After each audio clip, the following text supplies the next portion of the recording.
Calaroga Shark Media. Hello, I'm Johnny Mac with your daily comedy news. Did you see that the judge fined Trump $9,000? Stephen Colbert said, now $9,000 may not seem like a lot to a successful businessman, but what about to Trump?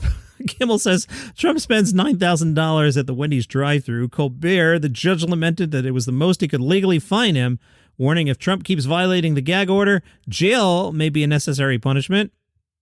Colbert said, I don't know if it's necessary for Trump, but I need it. Kimmel, Melania was like, don't let the judge tell you what to do. And then Joe Coy chimed in with this one, which doesn't even make sense. We have fewer camera shots of Taylor Swift. I swear. John Mulaney is the guest on My Next Guest Needs No Introduction with David Letterman. David Letterman asked John Mulaney, who's funnier than John Mulaney? John Mulaney said this. I knew who the funniest person was. The funniest two or three people were. Funnier certainly than me. Do you consider anybody in that group to be as good as you or better than you? Is there somebody you think? Yeah. Really? Yeah. Like who is better than you? I mean,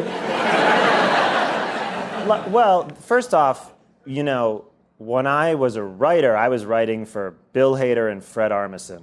Oh, well, okay. Kristen Wiig. No more questions. Yeah. You know, so that was like, there was no point where I ever looked at something I wrote for them and thought, I could do this better. You know? What will be when you think to yourself, I've done enough 1.5 hour specials. I'm done now touring. Will that happen? Will you direct films? What will you do? There's lots of other things I want to do, but you say it like it's a crisis right now. Things are going.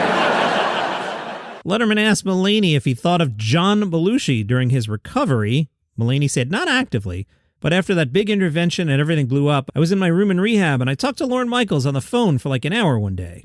Earlier in the call, we're talking, and he goes, I knew John Belushi for 7 years. I've been talking about him for 48 years. He goes, there's the shrapnel that happens when someone goes down like that. You know, John didn't want to die. He didn't plan to. Just because it's a story, just because it's set in stone like history, people don't want to die from this. John Mulaney will host John Mulaney Presents Everybody's Live in L.A. First episode tonight, 9:30 p.m. Eastern. Additional episodes next week, Monday, May 6th through the 10th.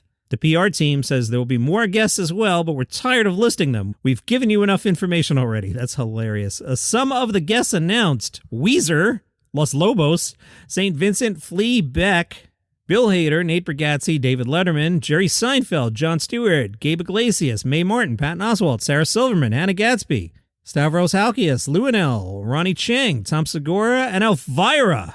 Also on the show, and I'm not making this up, O.J. Simpson prosecutor Marcia Clark. Hey, you know what's out today? Unfrosted. I know. I never talk about Jerry Seinfeld on this podcast. I've barely mentioned Jerry Seinfeld this week, and I've barely mentioned Unfrosted. He has done a lot of press for this thing. Jerry talked about what movies they stole from. Yeah, Oppenheimer. I think it's a fun game if anyone wants to play. How many movies we stole from? Obviously, The Godfather, The Right Stuff. At one point, I was going to say, I'll bury you under the ground, Eli, from There Will Be Blood, and we weren't even going to explain it. The character's name wasn't Eli. Jerry, do you like Pop-Tarts, or is it just for the joke? I do love Pop-Tarts. I had one yesterday. We were doing a social media piece with Jimmy Fallon and Meghan Trainor. I took a bite and I went, this is fantastic. What I like about it is the man-made quality of it. I love great objects that fit in your hand in a nice way. A pack of cigarettes is one of the greatest things you can put in your hand. It just feels great. Dice feel great. I like a nice spoon. I like things. The Boston Herald spoke to bourbon entrepreneur Jim Gaffigan, also about the Pop-Tarts movie, not about bourbon. Jim said, I'd been in communication with Jerry during the lockdown, and he had been telling me that he was working on this project. I definitely wanted to be involved, but also being friends, I was not a friend begging to be in the movie. I was hoping you would ask, and I was thrilled when he wrote this part for me. Screen Rant talked to both Jerry and Jim. They got right to it. Jerry, looks like you asked all your friends in Hollywood. Who said no? And Jerry said, I don't think anybody says no. There are some people who weren't available. Who did I try? It's hard to get to people because everybody's so busy. Anyone that's good is really busy these days, so it's hard to get people. Jim Gaffigan said, scheduling is not a foregone conclusion. As we learned this week, Jerry did not ask Pop-Tarts for permission. Pop-Tarts is leaning in on the joke now. Ollie Morton is the general manager of portable wholesome snacks at Kellanova. Kellanova also makes Cheez-It and Pringles, in case you're curious. Ollie says, Jerry's probably our biggest fan. There's a piece here as a brand owner about stepping into that with trust. Our goal is to help fans engage with the film and, really importantly, enjoy a Pop-Tart in hand while they're watching the film. People were worried about Conan O'Brien. Remember he was on Hot Ones, and at one point he was rubbing hot sauce into his skin? Conan said, I had a bunch of friends who saw my name all over Twitter, and the first assumption is, he's dead. I did have people say, oh my God, I thought, finally? Conan said he was left with incredibly runny eyes and a mouth that really hurt. He also experienced burning on his skin. Conan said, you wash your hands right afterward, but some of the sauce got underneath my wedding ring. I took it off and I was like, ooh, there's acid underneath it. Conan says he doesn't usually eat spicy food, but if I think I find something funny, I'll do it and deal with it later. Angela Kinsey felt certain jokes about her Christian faith in The Office were wrong and spoke up about them. She was on Rainn Wilson's podcast. She cited one episode in the third season in which the character of Angela was given a line she felt was super judgy against Oscar, a gay character on the show. She talked to producer and showrunner Greg Daniels about it. Angela, real life, said, yeah, actually, there were one or two times in which there'd be a joke written for her that I thought was just really stereotypical, maybe one note. I like to think of her as a full, well-rounded person. I do remember I went up to Greg and I was like, I can't. I was just like, I don't feel good about it. I don't feel good about that. I don't feel it's what Jesus represented to me. And he was like, okay. And he heard me and he took the joke out. The episode was Gay Witch Hunt and it already had so many of that type of joke. And he was like, okay. Let's do Sydney first today, as we've been long this week. I'm going to save the clips for next week, so I'll read you some shows that don't have clips. And unlike Melbourne, most of the shows don't have clips, so it makes my job a little easier. Laura Coleman's show is called Soft Animal. The description, the poet Mary Oliver said, you should let the soft animal of your body love what it loves. The soft animal of my body wants to go through the McDonald's drive-thru on a Lime bike. Somebody named Tom Cashman said, one of my favorite new comics. Rohan O'Neill's show is called Top of the Food Chain, an hour of conversational jokes and stories from a man that's worked every job known to mankind. The jokes have been run up and down the east coast of Australia. The only crowd not to enjoy them has been middle-aged people from Cronulla, local humor, and that's okay because Rohan doesn't like them either. Somebody named Becky Lucas said, I'm so jealous of how funny Rohan is, but I push down that feeling and I wish him well. Go see his show. And that's the only review. We are deep diving on Sydney today. All right, over to Netflix. 7:30, Bill Burr. 8 o'clock, Jon Stewart and Friends. 10 o'clock, Chris Rock's Table Reads. 7 o'clock, Ronnie Chang. 7:30, Ali Wong. Well, John, why are you jumping all over the time? Because that's the way the website's laid out. 7 o'clock, Tom Papa. Mark Norman at 7 and 9:45.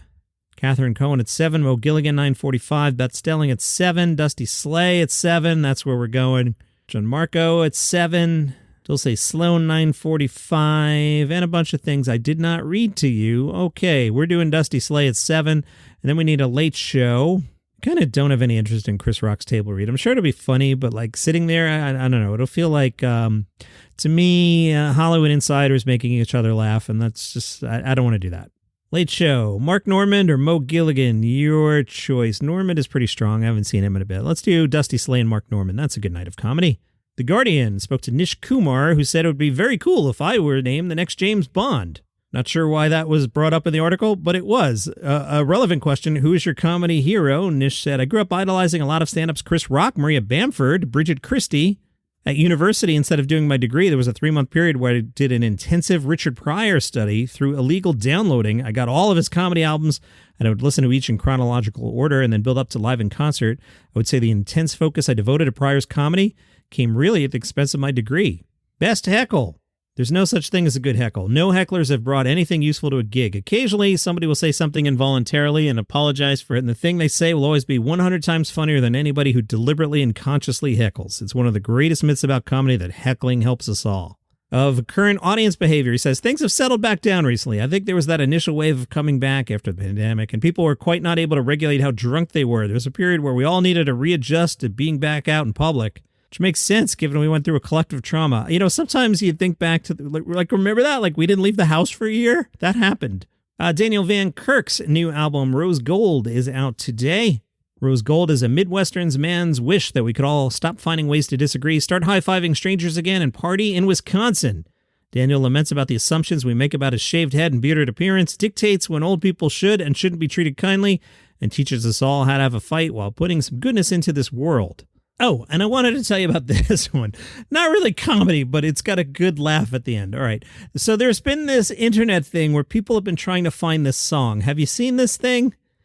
Back in 2021, a user named Carl92 posted a 17-second snippet of an 80s-style music track. At least 48,000 people in a subreddit dedicated to the hunt for the full song. The song is being referred to as Everyone Knows That. People looked for physical and digital archives, couldn't find the song, couldn't find the artist. Conspiracy theories claim the song was either AI generated or some sort of viral marketing stunt. Rolling Stone got involved, The Guardian got involved. Nobody could figure out the song. Eventually, the sleuths have figured out the title of the song is Ulterior Motives, and now they have found the song. Where's the song from? It's from 1986's movie Angels of Passion. The description of Angels of Passion: two angels are sent back to Earth to provide some sexual satisfaction to the mortal humans. It's that kind of movie. That's where the song is from. And that is your comedy news for today. Follow the show for free on Apple Podcasts or Spotify. If you want to get rid of those pesky commercials, go on Apple Podcasts, subscribe to Calaroga Shark Plus. You'll get everything on the network, $4.99 a month. You'll get it all ad-free. And by ad-free, asterisk, when I get up in the morning and upload the ad-free version, I can't preload it. Been explaining that all week. But theoretically, ad-free. Definitely ad-free after like 8 in the morning. All right. What else do I usually do here? I don't know. I'm still laughing at the joke. See you tomorrow.